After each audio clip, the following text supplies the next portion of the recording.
A lot of friends in the National Guard. One of them's an E8, actually a couple of them are E7s. And one of them called his wife, who are good friends with the family, and told us, you know, he was sent out to training 2 weeks ago. He was only supposed to be there for a week. So his wife gets a phone call, and he's telling her, hey, listen, I'm going to be out here longer. I don't know how much longer I'm going to be here, but there's something I got to tell you. And she says, what? And he says, listen, they have us doing a lot of weird stuff. He said, I've been out here training at night, and for the last week we've been doing night training, and he said, basically, quote-unquote training. They have us loading live ordnance into the back of trucks under the complete cover of darkness. They're not allowed to use any flashlights. The buildings where they're getting the ordnance from, they're not allowed to have lights on. The trucks are not allowed to have lights on, and they're only allowed to use night vision. And he tells his wife, he said, hey, listen, you got to tell our friends, and I want you to do this. You need to go get extra batteries, and you need to fill up the gas cans for the generator and go get more gas cans. He said, there's a lot of rumors floating around. I don't know what's going to happen. Now, I have other friends in there, so I wanted to confirm this. So I asked one of my other buddies to give a call and ask what's going on. I said, hey, you in training?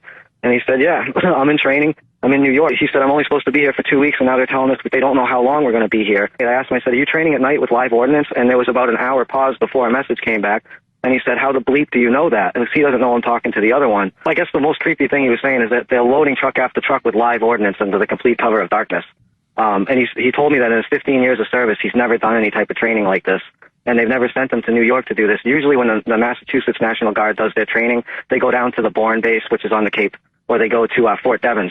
So they're over in New York doing this. Now, I don't know if you covered this, but the same week that they're there training, New York television released a public service announcement. It was a video, and it freaked a bunch of people out to the point where the governor had to respond to it, telling people what to do in the event of a nuclear explosion.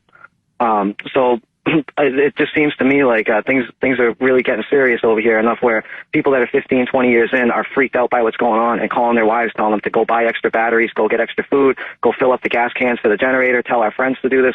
We don't know what's going to happen, but I guess there's a lot of rumors going around. And when she asked, what are the rumors going around, he told her, I really can't say anything on the phone, and I shouldn't even have said this to you on the phone. So I just want people to know, if you have friends in the Guard or you're in the Guard, you should be paying attention to what you're doing for training, because I'm pretty sure you're going to be doing this kind of stuff. And I hate to say it, but I really think something's going to happen in New York.